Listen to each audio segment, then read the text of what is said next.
मेरे प्यारे दर्शकों को दीपक चौरसिया का नमस्कार। आप देख रहे हैं इस गमछे के मास्क के साथ मैं बैठा हूं और एक बार फिर हाजिर हूं आपके पसंदीदा शो देश की बहस के साथ। सबसे पहले मैं आपको बता दूं कि आज हम बात करेंगे कोरोना की, और इसीलिए सांकेतिक तौर पर मैंने मास्क पहना है। हालांकि मैं एक सैनिटाइज स्टूडियो में बैठा हुआ हूं, लेकिन फिर भी मैं आपको बता दूं हर आदमी के बस में नहीं है कि वो मास्क खरीद ले। इस बात को हम अच्छी तरह समझते हैं। इसीलिए प्रधानमंत्री नरेंद्र मोदी ने भी कहा था, आपके पास गमछा हो, आपके पास टॉवेल हो, उसको साफ करके धो करके मुंह नाक के आसपास ढक लें और इस तरह से अपने गमछे का भी इस्तेमाल कर सकते हैं, क्योंकि गांव में ज्यादातर गमछों का इस्तेमाल किया जाता है। इसीलिए आज हम डिबेट शो में बात करेंगे कोरोना की, बात करेंगे कि क्या दिक्कतें हैं जिसके कारण कोरोना फैलता जा रहा है। इस पैनल में हमारे साथ एक्सपर्ट होंगे, कई राज्यों के स्वास्थ्य मंत्री भी होंगे, खुद अनिल विज होंगे, जिन्होंने आज अपने आप को कोरोना वैक्सीन की टेस्टिंग के लिए दिया है, यानी समर्पित किया है। खुद उन पर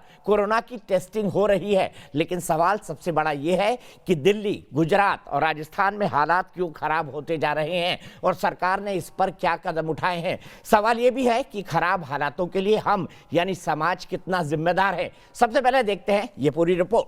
अब मैं इस मास्क को हटाता हूं क्योंकि बोलने के लिए थोड़ा दिक्कत देता है, लेकिन मास्क को लगाए रखना आपके लिए बेहद जरूरी है। मैं ये भी बता दूं, जब आप मास्क एक बार लगाएं तो उसको गर्म पानी से अच्छे साबुन से एक बार धो ले, क्योंकि हो सकता है उसमें कीटाणु हो और दूसरी बार जब आप उसका इस्तेमाल करें तो वो कीटाणु आपको संक्रमित कर दे, वो वायरस आपको संक्रमित कर दे।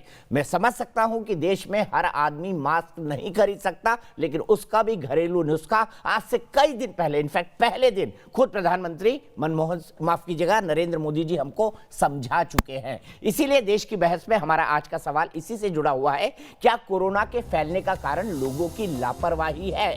मैंने ऐसा महसूस किया, इसीलिए मैं सवाल पूछ रहा हूं कि क्या हमारी लापरवाही के चलते कोरोना फैल रहा है? क्योंकि सरकार तो अपनी जगह है, लेकिन हमको भी अपनी जिम्मेदारी को समझना चाहिए। आप शो के दौरान इस मुद्दे पर अपनी राय हमारी वेबसाइट पर दे सकते हैं, हमारे मोबाइल ऐप पर जा सकते हैं, हमारे ट्विटर हैंडल पर जा सकते हैं, हमारे फेसबुक पेज पर जा सकते हैं, और हम आपके जवाब भी शो के दौरान दिखाएंगे। इसके अलावा इस कार्यक्रम के दौरान अगर आपकी कोई राय है, विचार है, सवाल है, आप शो में शामिल होना चाहते हैं तो इसका वीडियो बनाकर 9711002266 पर व्हाट्सएप कर सकते हैं।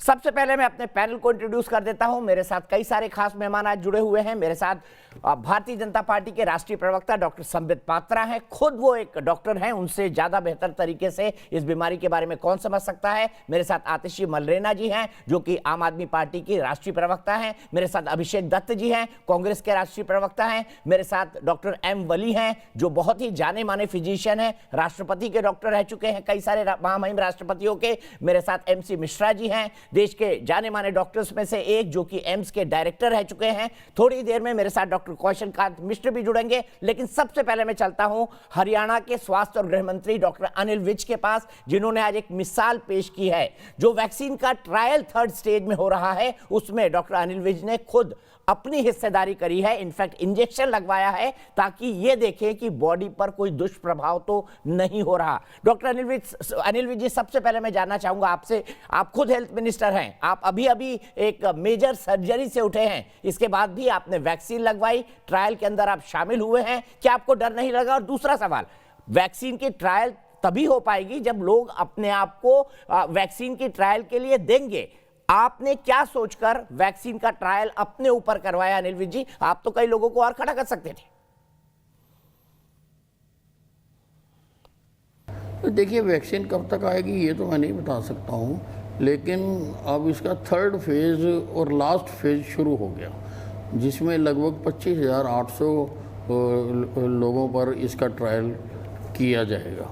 और मैंने अपने आप को इसलिए ऑफ़र किया है कि लोग आगे आएँ, निर्भीक होकर, निडर होकर इसका टेस्ट कराने के लिए आगे आएँ, ताकि जितनी जल्दी ये टेस्ट की प्रक्रिया से निकल जाएगी और अगर एवरीथिंग गोज़ वेल और सारे रिपोर्टें ठीक आती हैं तो, और ICMR जो इसके साथ पार्टनर भी है और वो क्लियरेंस देती है, तो ये वैक्सीन जल्दी आ सकती है। अगर वैक्सीन जल्दी आ जाती है तो आज जो भय के वातावरण में सारे लोग जी रहे हैं। आज सारी एक्टिविटीज़ कर्टेल की हुई हैं। आज पर्सनल फंक्शन जो हैं वो अटेंड नहीं कर पा रहे, ब्याह शादियां नहीं में जाने में दिक्कत महसूस करते हैं। व्यापारिक गतिविधियां, सामाजिक गतिविधियां सब अफेक्टेड हैं। बच्चे स्कूल कॉलेजेस में नहीं जा पा रहे हैं, बसों में लोग चढ़ते हुए डरते हैं, गाड़ियों में नहीं जा पा रहे हैं, यानी सारी लाइफ अफेक्ट हुई है। अगर ये वैक्सीन आ जाती है तो लोगों को इससे आज़ादी मिलेगी और लोग दोबारा नॉर्मल ज़िंदगी जीना शुरू करेंगे। इसलिए मैंने अपने आप को ऑफ़र करा कि किसी प्रकार का इसमें भय नहीं है, और मैंने आज सुबह वैक्सीन लगवाई है और मैं उसके बाद आके नॉर्मल अपने दफ्तर में रूटीन जैसे मैं आता हूँ काम करता हूँ, ऐसे मैं आज भी काम कर रहा हूँ। विज साहब, आपको बहुत बहुत साधुवाद, क्योंकि आप खुद ये प्रयोग अपने ऊपर कर रहे हैं ताकि मानवता की सेवा हो सके, हम सब एक वैक्सीन पाकर कोरोना से मुक्त हो सके। दुनिया के सबसे बड़े संकट के रूप में सामने आया है अभी जो हालात बने हैं 5 महीनों के बाद लगभग, क्या आप इसे हेल्थ इमरजेंसी के हालात मानते हैं? क्या हम वाकई पहले दिन पर वापस पहुंच गए हैं?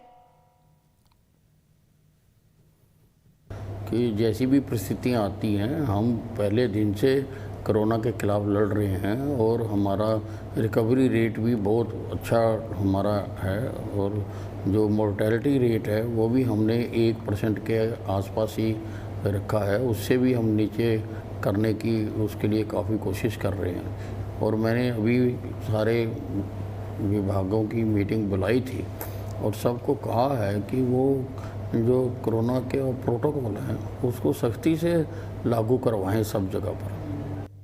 अनिल विज साहब, लोग ये भी कह रहे हैं कि देखिए मेरे राज्य में तो मृत्यु दर जो है वो 0 से कम है, किसी दूसरे राज्य में 4% से ज्यादा है। कुछ राज्य ऐसे हैं जैसे राजस्थान, हरियाणा, दिल्ली, कुछ हद तक महाराष्ट्र, गुजरात, जहां पर केसेस बढ़ते जा रहे हैं और अब ये पॉलिटिकल कंपैरिजन भी होने लगे हैं। क्या आप इस पर राजनीति को उचित मानते हैं?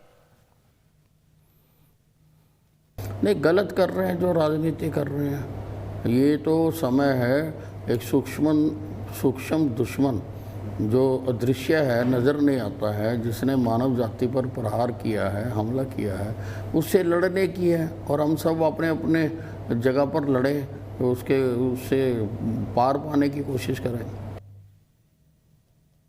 हरियाणा की अगर बात करें तो हरियाणा को भी रिस्की स्टेट में माना जा रहा है, राजस्थान, गुजरात और दिल्ली के साथ। आपको क्या लगता है, क्या क्या और कदम उठा रहे हैं आप अपने राज्य के लिए स्पेसिफिक?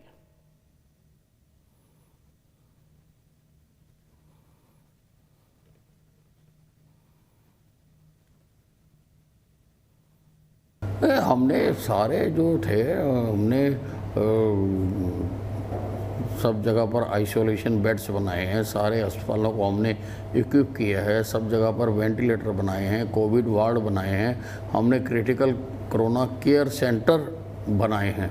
मेरे 4 मेडिकल कॉलेज हैं, चारों में मैंने क्रिटिकल कोरोना केयर सेंटर बनाए हैं। और मैंने अभी पीजीआई में post corona care and research centre स्थापित किया है, क्योंकि कोरोना के बाद भी, ठीक होने के बाद भी, नेगेटिव आने के बाद भी लोगों में बहुत सारी कॉम्प्लिकेशंस आ रही हैं और उसको स्टडी करने की ज़रूरत है, उनको ट्रीट करने की ज़रूरत है। तो मैंने पीजीआई रोहतक में उसको सेंटर स्थापित किया है। बहुत बहुत शुक्रिया अनिल विज जी, आपने मानवता के लिए एक मिसाल पेश की है। हमारी तरफ से, देश की बहस की तमाम दर्शकों की तरफ से आपको बहुत बहुत साधुवाद। सीधे चलता हूं, इस वक्त उत्तर प्रदेश के स्वास्थ्य मंत्री डॉक्टर सिद्धार्थनाथ सिंह जी हमारे साथ जुड़ गए। सिद्धार्थ जी, एक सवाल आपसे क्विकली ले लूं। उत्तर प्रदेश की अगर जनसंख्या की बात की जाए तो जनसंख्या के हिसाब से ये दुनिया का 6ठा सबसे बड़ा राज्य है। मैं आपसे जानना चाहता हूं, फिर भी अभी रेड फ्लैग उत्तर प्रदेश के अंदर नहीं हुआ है, क्या प्रिकॉशंस लिए आपने, किस हिसाब से आपने स्ट्रैटेजी बनाई? क्योंकि इतनी बड़ी आबादी को संभालना मेरे ख्याल से अपने आप में एक बहुत बड़ा अपील टास्क होगा। दीपक जी, पहले तो आपको एक करेक्शन कर दूं, मैं स्वास्थ्य मंत्री अब नहीं हूं, 1 साल हो गए। मैं अब चलिए, सरकार के प्रवक्ता, माफ कीजिएगा, निर्यात और अन्य, मगर जब भी प्रवक्ता हूं सरकार का, इसलिए मैं उस आधार पे आपके बीच में अपने जरूर रखूंगा जो आपने प्रश्न पूछा है। नहीं, देखिए, हम लोगों ने डे 1 से बहुत इसके अंदर अन्य जो विभाग हैं, 11 विभागों को एक साथ हम लोग ने उसको एक एक्टिव बॉडी बनाई, जो मुख्यमंत्री जी उसका संचालन कर रहे हैं, और उनकी प्रतिदिन उसका एक मॉनिटरिंग, एक टीम बनाई गई। उदाहरण के लिए जैसे हम लोग ने हेल्प डेस्क जो है पूरे उत्तर प्रदेश के अंदर 65,000 उत्तर प्रदेश में हेल्प डेस्क बनाए हुए हैं। हमारे पास L1, L2, L3 के अन्य अस्पताल जो सरकारी अस्पताल हैं, गवर्नमेंट हॉस्पिटल्स हैं, उसके अंदर हम लोग ने जैसे L1 के 1,23,000 L1 में हम लोग ने बेड्स बनाए। उसी प्रकार से हमने 15,000 L2 में बेड्स बनाए। फिर 13,000 बेड्स हमने L3 जो टीयर 3 के L3 जो होती है टर्शरी केयर होता है उसमें बेड्स रखे। हर डिस्ट्रिक्ट्स में जहाँ पे हमारे पास वेंटिलेटर्स नहीं थे, ये जब शुरुआत हुआ तो कोविड में हम लोग के पास वेंटिलेटर्स हर डिस्ट्रिक्ट में नहीं थे, उसको पर्याप्त मात्रा में उसको उपलब्ध करवाया हम लोग ने। हमने जब शुरुआत करी थी कोविड की मार्च में, तो हमारे यहाँ जो टेस्टिंग लैब थे सरकारी व्यवस्था में वो 2 या 3 थे। आज मुझे खुशी है वो 44 हो चुके हैं। प्राइवेट जो एग्जिस्ट नहीं करते वो 44 हो चुके हैं। तो इस प्रकार से अन्य चीज़ें हम लोग ने करी, मगर इसके पीछे एक बहुत बड़ा एक और हमारे जो आज एक प्रकार से सक्सेस स्टोरी जो उत्तर प्रदेश की कही जाती है, उसके पीछे एक और कारण भी है। 2017 के अंदर जब हमारी सरकार आई थी तो आपको याद होगा ये गोरखपुर के विषय में बड़ी चीज़ें न्यूज़ में आती थी। बच्चों की जेई और एईएस के कारण जो मृत्यु होती थी वो 40 साल से हो रही है। लेकिन हमने यूनिसेफ के साथ मिलकर और एक पूरा नॉन जो कम्युनिकेबल डिजीज़ होती है उसके ऊपर एक व्यापक हमने एक अभियान चलाया जिसको हम दस्तक अभियान कहते हैं। वो जो हम लोगों ने ट्रेनिंग जिसमें करी, जिसमें पैरामेडिकल स्टाफ जो है 1 लाख के ऊपर उस पर ट्रेन करें, उसके अंदर 700 से 800 डॉक्टर्स ट्रेन करें, वो आज हमें बहुत उसका लाभ मिल रहा है। और इसीलिए उत्तर प्रदेश की 24 करोड़ की जनसंख्या है, मगर हम लोगों का जो रिकवरी रेट है वो 94% पे चला गया है। अभी हम लोग बहुत नीचे दर पे हैं, लगभग 2-2.5 हज़ार हम लोग के जब सेकेंड वेव भी आई है तो हमारे रोज के पेशेंट्स आ रहे हैं। मृत्यु दर जो है वो 30-35 की है प्रतिदिन। तो ये बहुत चीज़ें हम लोग को उसकी सफलता के कारण भी है, मगर एक्टिव पार्टिसिपेशन। कुछ राज्य जो अच्छा कर रहे हैं, मैं उदाहरण देता हूँ, केरल ने एक स्टार्ट में किया तो उसकी बड़ी चर्चा मीडिया में होती है, तो हमने कहा नहीं हम इसको स्टडी करेंगे। उसके अंदर कुछ अच्छे भी बिंदु थे, वो बिंदुओं को हमने पकड़ा, मगर उसमें हम लोग ने बहुत सुधार किया। अब दूसरे राज्य भी इसको ले सकते हैं।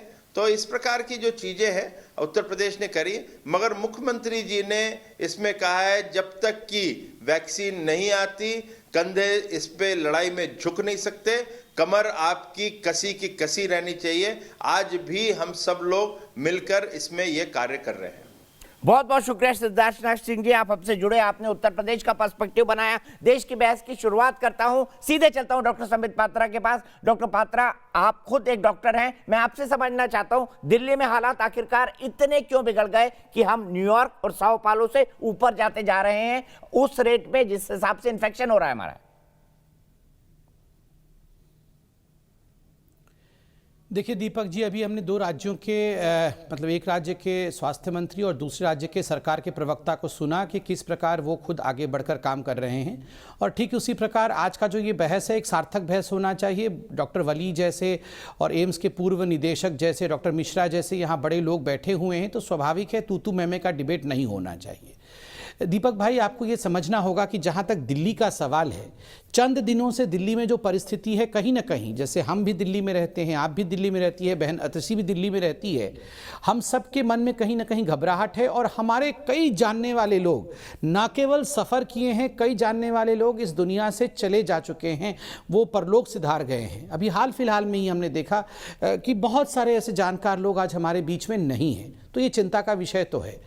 देखिए, मैं बिना राजनीति करते हुए कहना चाहूँगा, दिल्ली कभी कभी ठीक भी लड़ रही थी, मगर कहीं कहीं एक लैकेडेसिकल अप्रोच भी रहा है, क्योंकि मेरे पास वो कल नवंबर 19 था और हाईकोर्ट के डबल बेंच के जजेस ने कुछ गंभीर विषय रखे हैं। हाईकोर्ट के 2 बेंच के जज ने दिल्ली को फटकार लगाते हुए कहा है कि नवंबर 1 से नवंबर 18 तक आखिर आप बहुत सारी चीज़ें कर सकते थे। Why were you in a deep slumber, आप सोए क्यों हुए थे? और जब हमने आपको हिलाया, हमने आपको जगाने की कोशिश की, तब आप जगे हैं और कुछ मेजर्स लेने की कोशिश कर रहे हैं। अभी आप न्यूयॉर्क और साओ पालो का जिक्र कर रहे थे, तो आप देखिए क्या कहती है हाईकोर्ट ने कल ही कहा है, what kind of monitoring and marshalling are you doing look at the situation seriously with a magnifying glass. You have crossed cities like New York and Sao Paulo. ये खुद हाई कोर्ट कह रही है। तो मुझे लगता है हाई कोर्ट के इन टिप्पणियों को बहुत सीरियसली लेना होगा। एक बड़ी बात हाई कोर्ट ने कहा कि नवंबर 1 से स्थिति खराब हुई और 18 तारीख के बीच जो शादी ब्याह में आपने 200 लोगों को अलाउ किया हुआ था, उसको उस बीच में 50 क्यों नहीं कर दिया। तो मुझे लगता है आज सरकार को आवश्यक है कि वो मॉनिटरिंग को बहुत गंभीरता से ले। और दूसरी बात है, मैं दिल्ली के लोगों को यह भी आश्वस्त करना चाहूँगा कि पिछली बार जब सिचुएशन खराब हुई थी तब गृह मंत्री अमित शाह जी ने इसमें दखल दिया था, सिचुएशन सुधरा था। पुनः गृह मंत्री अमित शाह जी ने एक 12 पॉइंट प्रोग्राम के साथ इसमें अब उन्होंने शिरकत किया है। मुझे पूरा विश्वास है कि जल्दी ही दोनों सरकारें, केंद्र सरकार और राज्य सरकार मिलकर के इसमें का कदम उठाएंगी और सिचुएशन फिर से कंट्रोल में आएगा। ठीक है, बिना पॉलिटिकल आरोप प्रत्यारोप के आतिशी, हाईकोर्ट की टिप्पणी वाकई गंभीर है। ऐसा क्यों हुआ कि शुरुआत में तो सरकार बहुत अच्छा करती हुई दिखाई दी, लेकिन बीच में कोई ऐसा अप्रोच आया जिसमें कहीं लगा कि हम थोड़े से शिथिल हो गए। शायद ये मानवीय प्रक्रिया भी हो सकती है, चाहे वो लोग हो दिल्ली के, चाहे सरकार हो। नमस्कार दीपक जी। देखिए, सबसे पहले जो एक चीज जरूरी है हमें कोरोना वायरस के बारे में ये मानना कि वो कब और कैसे पीक होता है, कब फैलता है ज्यादा, अभी तक हम इस वायरस को समझ ही रहे हैं। सिर्फ दिल्ली में नहीं, अगर आप देखिए पूरी दुनिया में एक तरह से एक नया सर्ज और एक नया पीक आया है और दुनिया के अलग अलग हिस्सों में केसेस पहले से ज्यादा स्पाइक किए हैं। तो ये सिर्फ दिल्ली में लिमिटेड फिनोमिना नहीं है, पहले हमें ये समझना है। दूसरी बात, अगर आप दिल्ली का कंपैरिजन जो बहुत और जहाँ पे शहर जैसे रोम, sao paulo, न्यूयॉर्क वगैरह से भी करते हैं, अगर आप न्यूयॉर्क में देखिए, आज तक के सबसे ज्यादा केसेस न्यूयॉर्क में 5 अप्रैल का उनका आंकड़ा है, जहाँ पे शायद 6,500 केसेस न्यूयॉर्क में आए थे। वो अभी तक उनका मैक्सिमम आंकड़ा है। लेकिन जिस दिन न्यूयॉर्क में 6,500 केसेस आए थे, वो आपको भी याद होगा, वो मुझे भी याद है कि न्यूयॉर्क के हालात ये थे कि वहां पे सड़कों में, अस्पतालों के बाहर, पार्किंग में, फुटपाथ पर, कॉरिडोर्स में हर जगह पेशेंट को लिटाया हुआ था, स्ट्रेचर पे था। और एक ही दिन में जब 6,500 केस थे तो 550 मौत भी हुई थी। ये न्यूयॉर्क की स्थिति थी। आज भी अगर आप दिल्ली को देखिएगा तो उससे ज्यादा केसेस भी आते हुए दिल्ली का मेडिकल इंफ्रास्ट्रक्चर इतने हैवी केस लोड से आज भी कोप कर रहा है। आज भी दिल्ली में इतने हाई केसेस होने के बावजूद 50% बेड्स, तकरीबन 8,000 बेड्स आज भी अवेलेबल हैं। आज भी एम्बुलेंसेस की शॉर्टेज नहीं है, आज भी किसी भी पेशेंट के लिए ऑक्सीजन की शॉर्टेज नहीं है।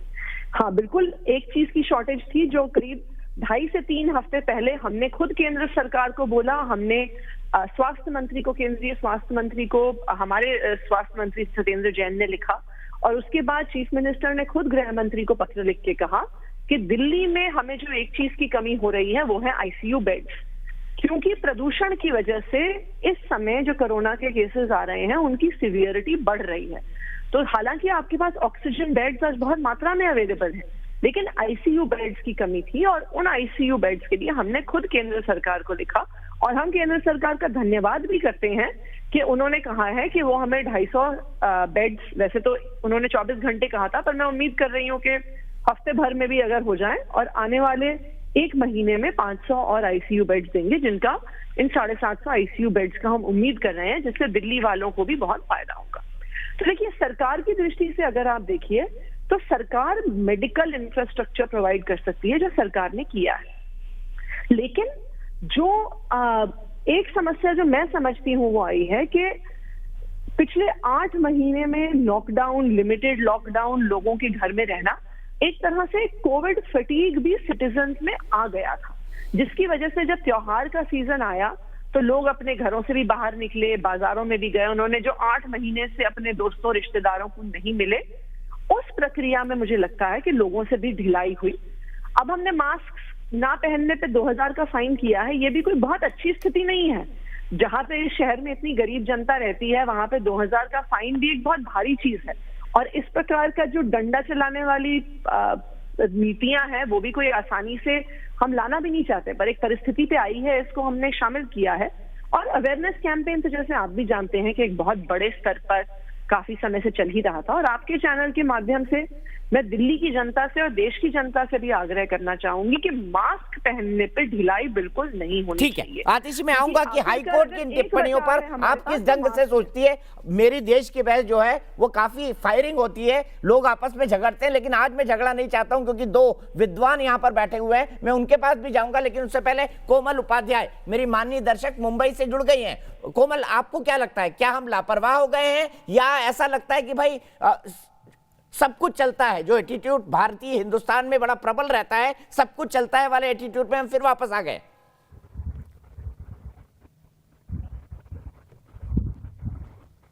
जी सर मैं टोटली ये सोचती हूँ कि सिर्फ गवर्नमेंट को दोष देना ये सही चीज नहीं है।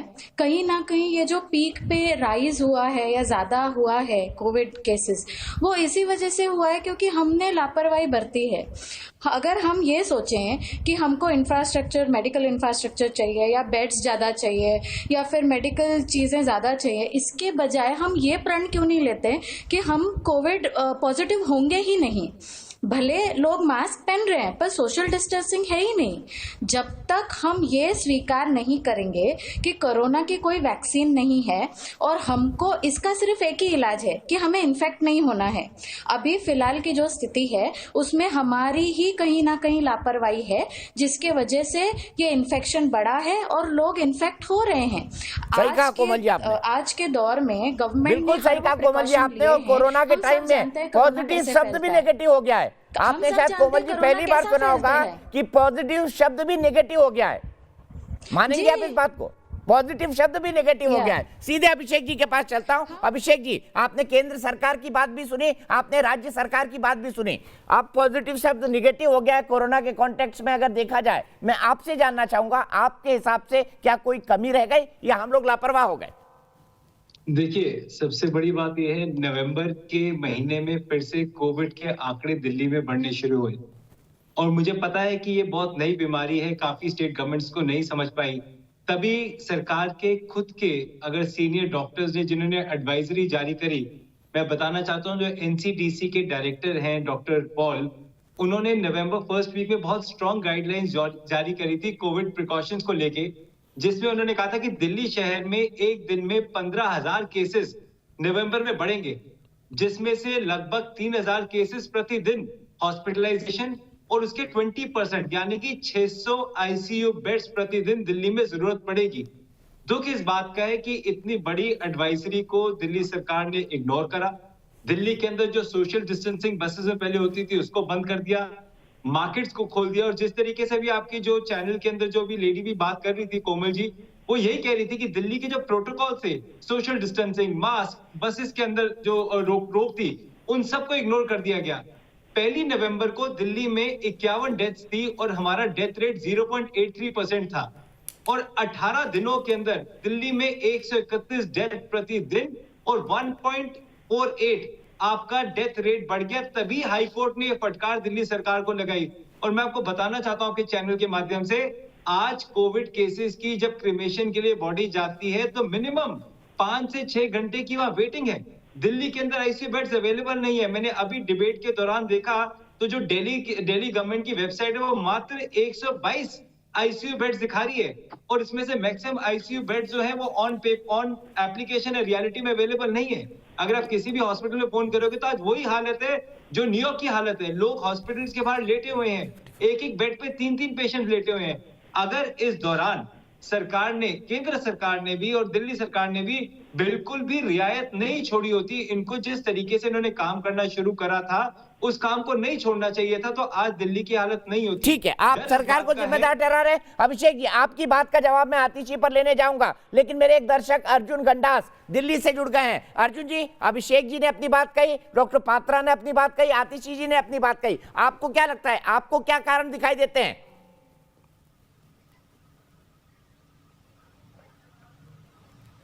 सबसे पहले चौरसिया जी, आपका बहुत बहुत धन्यवाद जो आप हम जैसे लोगों से एक राय ले रहे हैं सबके बारे में। मैं भी आपको बताना चाहूंगा, मैं दिल्ली का वासी हूं और दिल्ली के वासी होने के साथ साथ मैं एक सोशल वर्कर भी हूं और मैं देख रहा हूं कि दिल्ली के अंदर जिस प्रकार ये केजरीवाल जी ने एक चालान काटने की जो मुहिम छेड़ दी गई है कि विदाउट मास्क चालान काटा जा रहा है। अगर आप चालान काटने की बजाय चलो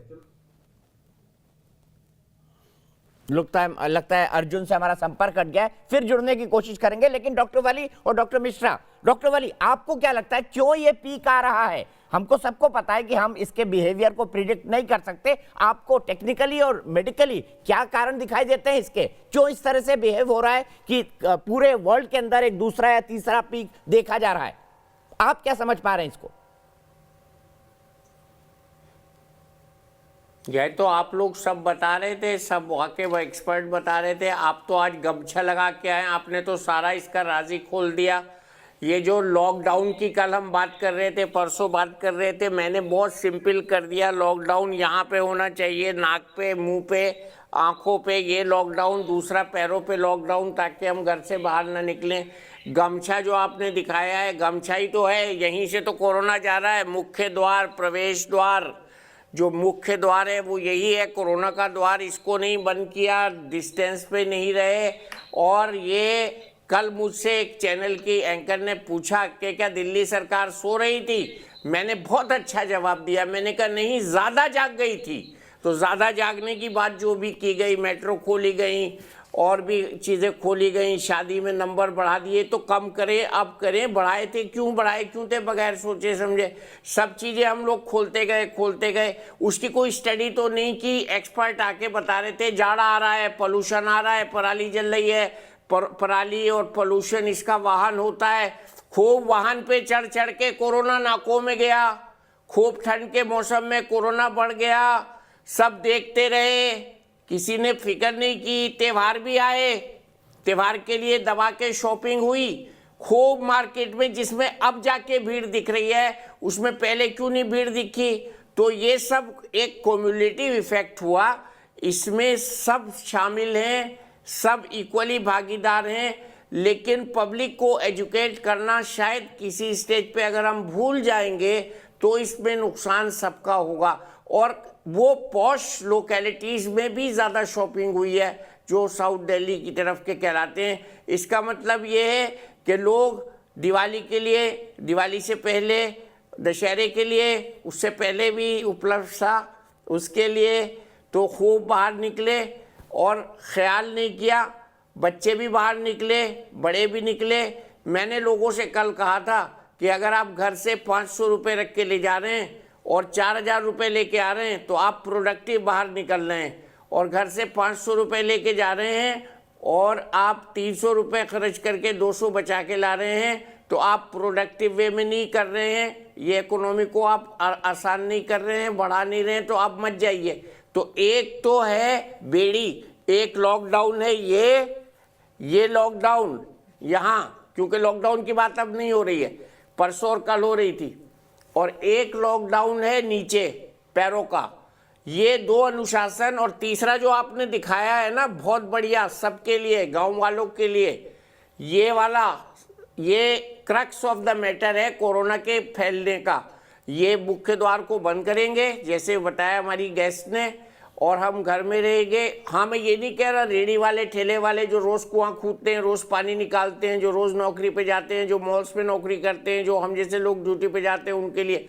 लेकिन जिन लोगों को तफरी की वजह से बाहर निकलना है वो बिल्कुल मत निकलिए। और अभी मौसम आज 17th द कोल्डेस्ट नवंबर, आज कोल्डेस्ट नवंबर 17 डिग्री कोल्डेस्ट नवंबर था टुडे। तो ये मौसम जैसे जैसे ठंडा होगा हमको कोरोना और परेशान करेगा, पोल्यूशन परेशान करेगा, हमको जाड़े में दुखी होंगे हम। और ये जो जितनी भी भीड़ वाली जगह हैं उनमें हमको नहीं जाना है। हाई कोर्ट का संज्ञान अपनी जगह बिल्कुल ठीक है, मैं किसी को भी दोष नहीं दे रहा हूँ, मैं दोष दे रहा हूँ इस नाक के छेद को। इस नाक के छेद को बंद कर लीजिए, सारे दोष मुक्त हो जाएंगे आप। ठीक है डॉक्टर मिश्रा, मैं आपसे जानना चाहूंगा, वली साहब से भी मैंने ये सवाल पूछा था, ये जो इसका पैटर्न है, ये पीक अभी आ रहा है, इसके कारण तो उन्होंने बताए, लेकिन आगे क्या ठंड में ये और बढ़ता जाएगा? और ठंड के दरमियान और किसी तरह के प्रिकॉशन आप बताएंगे हमारे दर्शकों को, ताकि वो और एजुकेट हो सके? नहीं, इसमें तो दीपक जी गर्मियों में हम लोगों से कह रहे थे कि एसी कमरों में मत बंद होइए। जैसे जैसे ठंड आएगी और जैसे अब जैसे पोल्यूशन आएगा। अच्छा, डॉक्टर कौशल मिश्रा, एमसी मिश्रा जी के सवाल है, उसके बाद मैं सीधे आपके पास आ रहा हूं, फिर कई सवाल आतिश जी और अभिषेक दत्त जी के लिए भी। तो गर्मियों में हम कह रहे थे कि एसी कमरों में मीटिंग मत करिए, एसी कमरों में बैठ के सबके साथ खाना नहीं खाइए और वेंटिलेशन करिए, खिड़कियां खोलिए, दरवाजे खोलिए। अब आज वली साहब ने बताया कि 17 डिग्री हो गया है टेम्परेचर, ठंड हो गई है, पोल्यूशन है, लोग घर के दरवाजे बंद कर रहे हैं। और ये आप देखिए कि ये गाँव में क्यों इतना नहीं फैल रहा है, शहरों में फैल रहा है। लोग बिल्कुल बेपरवाह हो गए, इसमें कहने में कोई हिचक किसी को नहीं होनी चाहिए। राजनीति के लोग नहीं बोलेंगे इस बात को, मैं बोल रहा हूँ कि दिवाली की जो पार्टियां हुई हैं छोटे छोटे ग्रुप्स में, उससे आज जहां मैं रहता हूं उस लोकेलिटी में सितंबर तक केसेस नहीं थे, अक्टूबर से केसेस बढ़ने शुरू हुए और आज करीब 60-70 केस हो गए हैं। और हर परिवार में आज जिसका फोन आ रहा है कि साहब हमारे घर में सब पॉजिटिव हैं। कम्युनिटी स्प्रेड बहुत वाइड तरीके से फैल गया है। इसी वजह से स्कूल कॉलेजेस की बात आपकी चैनल पर हुई थी, खोलना चाहिए। हम लोगों ने बहुत स्ट्रांगली कहा था कि बिल्कुल नहीं खोलने चाहिए स्कूल कॉलेज, ये 0 ईयर भी हो जाए बच्चों के लिए कोई परवाह नहीं करनी इसकी, कुछ आसमान नहीं गिरेगा अगर वो बिना एग्जाम के दूसरी क्लास में चढ़ जाएंगे, कोई इससे प्रॉब्लम नहीं आने वाली है। जान है तो वो आगे कर लेंगे अपना कैरियर। हम लोगों ने ये कहा कि आप मेरे को जितने निमंत्रण आए शादियों के, अभी 25 नवंबर को बहुत बड़ी शादी सालग है, सबसे मैंने रिक्वेस्ट की कि आप अगर वेब प्लेटफॉर्म पर करेंगे तो हम शामिल होंगे, फिजिकल हम शामिल नहीं होंगे मैरिजेस में। कितने हमने किसी को दिवाली पे विजिट नहीं किया, ना हमने किसी को एनकरेज किया कि हमको कोई विजिट करे। तो ये रिस्ट्रेन तो आपको खुद करना पड़ेगा और लोगों ने नहीं किया ये, और उसका नतीजा हम देख रहे हैं। दशहरा निकल गया, नवरात्रे निकल गए, फिर ये आ गया आपका अभी दिवाली निकल गई, अब पोल्यूशन हो गया, ठंड हो गई। तो ये तो बढ़ेगा अभी और बढ़ेगा। और लोग अगर दोष जिसको भी देते रहिए, आप सरकार को गालियां निकालिए, उसका भी कोई फायदा नहीं। सफर तो आप कर रहे हैं, सरकार को आप कोसते रहिए, सरकार को कोसने से क्या होगा? या आप अस्पतालों को कोसिए, डॉक्टर्स को कोसिए कि हमारे को बेड नहीं मिल रहा, हमें देख नहीं रहा कोई। तो इससे बचने के लिए आप कोविड से बच जाइए, जो वली साहब इतना अच्छे से बता रहे थे, आपने गमछा लगा के इतना बताया। लोग, सिंपल चीज है, इसको क्यों नहीं कर सकते लोग? इसमें कोई पैसा नहीं खर्च हो रहा, इसमें किसी को आपको फाइन नहीं देना है, केवल और पॉल्यूशन से भी बचेंगे। आज कोविड से तो बचेंगे ही, पॉल्यूशन से भी बचेंगे। ठीक है डॉक्टर कौशल मिश्रा, मैं यहाँ पर आपसे जानना चाहूंगा, जो 2 पॉइंट डॉक्टर वली और डॉक्टर मिश्रा ने बोले उसको आगे बढ़ाते हुए, हमको सबको पता था कि पॉल्यूशन दिल्ली में होगा, स्मॉग होगा, धुंध होगी, हमको सबको पता था दिल्ली की ठंड कैसे रहती है और दीपावली के टाइम इसका कॉकटेल किस तरीके का बन जाता है, उससे कोविड के बढ़ने की संभावना थी।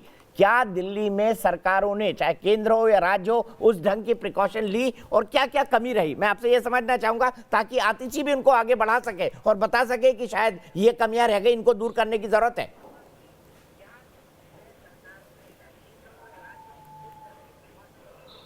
दीपक जी, मुझे लगता है कि हिंदुस्तान की जनता जैसी है वैसी ही है और यही जनता थी जिसने लॉकडाउन को पूरी तरह से फॉलो किया था। जो जो कानून बनते गए उसने बहुत, और हमने पूरी इसी चैनल पे बैठ के देश की जनता की तारीफ भी की थी। तो आज ये कहना कि देश की जनता, मैं मानता हूँ कि नहीं, बहुत सारे लोग नई चीज़ों को फॉलो कर रहे हैं, वो सिर्फ इसलिए नहीं फॉलो कर रहे हैं क्योंकि आपने ढील दे रखी है। मैं ये मानता हूँ कि पब्लिक की तो गलती है, मैं मान रहा हूँ, लेकिन जो प्रशासन है उसने कोई ऐसा सख्त कानून नहीं बनाया। जिस तरीके से अनलॉक करते करते सारे बाजार खोल दिए, स्कूल खोल दिए, मेट्रो खोल दी, जो पब्लिक ट्रांसपोर्ट खोल दिए, आप देखिए हर जगह जाम लगा हुआ है। मुझे लगता है कि कहीं ना कहीं सरकार केंद्र की हो चाहे राज्य की हो, दोनों सरकार मेरे हिसाब से इक्वली रिस्पॉन्सिबल हैं। इन्हें आगे बढ़ के, हम अगर दिल्ली की बात करें, जब हर साल यहाँ पे पराली जलती है, पोल्यूशन आता है, इस मौसम में बहुत सारे लोगों को अस्थमा का अटैक पड़ता है, वैसे भी हॉस्पिटल में चेस्ट के मरीज बढ़ते हैं। और जब कोरोना था तो इस समय पहले से प्रिएम्प्ट करना ही सरकार है। अगर अच्छी सरकार है तो आने वाली प्रॉब्लम को प्रिएम्प्ट करके अगर पॉलिसी बनाए तभी तो अच्छी सरकार कही जाएगी। हम ये कहते हैं कि जी पब्लिक नहीं मानती, पब्लिक तो हमेशा से नहीं मानती थी। अगर ऐसी पब्लिक नहीं होती तो ऐसे नेता भी नहीं होते ना। तो मेरा ये मानना है कि जो अभी करंट सिचुएशन है, आप देखिए अहमदाबाद में कर्फ्यू लगा दिया गया, बहुत सारी जगहों पे कर्फ्यू लगाने की जरूरत है। और दिल्ली में जो लिमिटेड लॉकडाउन की बात जो की जा रही है, मैं उससे बिल्कुल सहमत नहीं हूँ। एक बाजार में आप सरोजिनी नगर में आपने लॉकडाउन लगाया, लोग लाजपत नगर पहुंच जाएंगे, दूसरे बाजार, ये कोई सॉल्यूशन नहीं है। इस समय इस करंट सिचुएशन में दिल्ली को अगर बचाना है, हॉस्पिटल पे वर्कलोड कम करना है और बहुत सारे नॉन कोविड पेशेंट्स की जान को बचाना अगर हम चाहते हैं, तो मुझे लगता है कि लॉकडाउन ही इस समय करंट सिचुएशन में एक सॉल्यूशन है। सरकार दोनों रिस्पॉन्सिबल है, कोई भी डिसीजन ले, आई डोंट केयर, पर as a doctor, as a citizen मुझे लगता है कि जब इसका कोई इलाज अभी नहीं हमारे पास आया है और वैक्सीन आने में 4 महीने लगने वाले हैं, तो अभी कम से कम जब कड़क ठंड पड़ रही है, पोल्यूशन बढ़ रहा है और कोरोना केस राइज पे हैं, तो ये एक ऐसा टाइम है कि कम से कम 3 हफ्ते के लिए एक लॉकडाउन लगा करके इस वर्कलोड को जो हॉस्पिटल से पड़ रहा है और जो पब्लिक पे एक बीमारी का प्रेशर पड़ रहा है उसको कम करना चाहिए। मैं आपको बताना चाहूँगा कि हाई कोर्ट में मैंने अप्रोच किया, एक पिटीशन हमारी लगी है जो मंडे को शायद लिस्ट होगी, और मैंने उसमें यही कहा है कि जो लिमिटेड एक्टिविटी के साथ लॉकडाउन को पूरी तरह से दिल्ली और एनसीआर में इम्पोज करना चाहिए। जो मैं कर रहा हूँ ये सरकार को करना चाहिए, पर सरकार अपने पॉपुलिस्टिक पॉलिसीज के चक्कर में कि आज दिवाली है, कल ईद है, परसों मुहर्रम है, उसके चक्कर में स्ट्रिक्ट मेजर्स नहीं ले रही है। ये मेरे को अफसोस है दोनों सरकारों से। आतिश जी, इन्होंने पिटीशन डाली, डॉक्टर मिश्रा ने, काफी पिटीशन डालते हैं, काफी सोशल काम करते हैं। आपको लगता है, पहली बात, क्या सरकार ढीली पड़ गई, और दूसरी बात, सिर्फ अनलॉक करने के चक्कर में क्या हमने बहुत जल्दबाजी की, खासतौर पर दिल्ली के लिए जिसका नेचर बहुत कॉस्मोपॉलिटन है? देखिए, सबसे पहली बात, मैं डॉक्टर साहब की बात से सहमत हूं कि देश की जनता ने लॉकडाउन जब हुआ था बहुत सहयोग किया, लेकिन जो आप कह रहे हैं कि जनता वही है, लेकिन आपको ये भी समझना पड़ेगा कि वही जनता 8 महीने से अपने घरों के अंदर बैठी हुई है। वही ऐसी जनता है जो महीनों से अपने दोस्तों से, अपने रिश्तेदारों से नहीं मिली। तो ये एक कोविड फटीग भी लोगों में आ गया है, एक लॉकडाउन फटीग भी आ गया, और त्योहारों के मौसम में इस वजह से पीक कर गया, क्योंकि लोगों को लगा कि भाई अब हमें अपने घर से बाहर निकलना ही है, हमें अपने दोस्तों से मिलना ही है। अब क्या वो सही है? वो स्वाभाविक तौर से सही नहीं है, लेकिन लोगों की मानसिक स्थिति को भी हमें समझना पड़ेगा कि ये क्यों हुआ, पहली बात। दूसरी बात, ये बिल्कुल आपकी बात सही है कि इसके लिए सख्त कानून बनाए जा सकते हैं, वो हमने आज बनाए ही हैं। ये भी है कि किसी एक आम इंसान को, गरीब इंसान को, जो लोअर मिडिल क्लास का है, गरीब तबके का है, जिसके ज्यादातर लोग दिल्ली में हैं, आप 2000 रुपए का जुर्माना जब लगाते हैं तो वो बहुत ही गंभीर चीज हो जाती है। वो 2000 रुपए कहाँ से देगा? तो हमने भी पहले लोगों की अवेयरनेस के माध्यम से ही कोशिश की, चाहे रेडियो एड्स हो, टीवी एड्स हो, लोगों तक घर घर पहुंचना हो। जब आखिरकार उससे नहीं रुका है तभी हम जुर्माने तक पहुंचे। लेकिन आतिश जी, यहाँ पर लॉकडाउन, मैं एक राइडर यहाँ पर आतिश जी जोड़ना चाहूंगा जी। लाखों लोग दिल्ली में ऐसे होंगे जो मास्क खरीदने की हालत में नहीं होंगे। क्या आपकी सरकार इन 8 महीनों के दौरान उनको जाके इतने मास्क अवेलेबल नहीं करवा सकती थी, जो आप अपने आप को वॉलंटियर बेस्ड पार्टी मानती है? जो अपील मुख्यमंत्री जी ने आज की, एमपी से की, एमएलए से की, कॉर्पोरेटर से की कि जाइए मास्क बांटिए, ये पहले दिन हो जाना था। देखिए, इसी फिटिंग की बात मैं भी कर रहा हूं कि मैं आपको बात बता दूं, बिल्कुल मास्क बांटने चाहिए, लेकिन ये आपकी बात से मैं सहमत नहीं हूं कि लाखों लोग ऐसे हैं जो मास्क खरीदने की सिचुएशन में नहीं है। क्यों? क्योंकि मास्क, एक रीयूजेबल मास्क बनाना कोई महंगी चीज नहीं है। मेरे पास खुद भी, मैं अभी घर पे हूं इसलिए मास्क नहीं पहना है, पर मेरे पास खुद भी एक कपड़े का ही मास्क है। ये 3 लेयर्स ऑफ कपड़ों से बना हुआ मास्क है। मैं ये मानती हूं कि ऐसा मास्क जो एक बार पहनने पे, धुलने पे करीब 50 बार फिर से रीयूज हो जाता है। आपने खुद अपने गमछे का मास्क बना के दिखाया। मैं ये मानती हूं कि ऐसी परिस्थिति में बहुत ही कम लोग होंगे जो एक सिंपल कपड़े का मास्क नहीं बना सकते हैं या नहीं ले सकते हैं। लेकिन फिर भी आपकी बात सही है और हमने उस सुझाव को माना। इसे ऐसे ही किसी टीवी शो पे कुछ दिन पहले हमें किसी ने सुझाव दिया था कि आपको मार्केट्स में मास्क वेंडिंग मशीन लगानी चाहिए, लोगों को जाके मास्क बांटना चाहिए, और उसी सुझाव के आधार पे आज अरविंद केजरीवाल जी ने कदम भी उठाया है। बहुत जो देर नहीं लॉकडाउन कर की दी, बात यही डॉक्टर सवाल साहब ने अभिषेक दत्त से उठाई। लेता हूँ। अभिषेक दत्त जी, नहीं, बहुत तो जो देर नहीं कर दी लॉकडाउन- आप सरकार ने इस लॉकडाउन मामले का में। एक, दीपक जी, एक लॉकडाउन का महत्वपूर्ण मुद्दा है जो मिश्रा साहब मैं आपके पास डॉक्टर फिर मिश्रा ने आऊंगा उठाया, आतिशी, उसका मैं- आतिशी जी मैं नहीं, फिर ये- आऊंगा, ये- अभिषेक जी भी नहीं, इंतजार ये कर बात रहे हैं। पूरी करने दीजिए लॉकडाउन का, क्योंकि उन्होंने कहा एक ही सोल्यूशन मैं 1 मिनट पे आ रहा हूँ, मैंने अभिषेक जी को बोल दिया, बहुत लंबा बोल रहे हैं हम सब लोग, थोड़ा छोटा रखें। अभिषेक जी, इकलौता दीपक सोल्यूशन जी, मानते हैं। दुख इस बात का जब होता है, लॉकडाउन हुआ- दुख इस बात का होता है अच्छा, कि चलिए अभिषेक जी बोलिए। 1 महीने में दिवाली के समय केजरीवाल सरकार जी ने 32 करोड़ रुपए की एड दिवाली पे खर्च करी। इन्हीं पैसों से अगर आप मास्क बांटते, इसी पैसों से अगर आप आईसीयू के बेड्स बढ़ाते, तो दिल्ली की आज सिचुएशन इतनी खराब नहीं होती।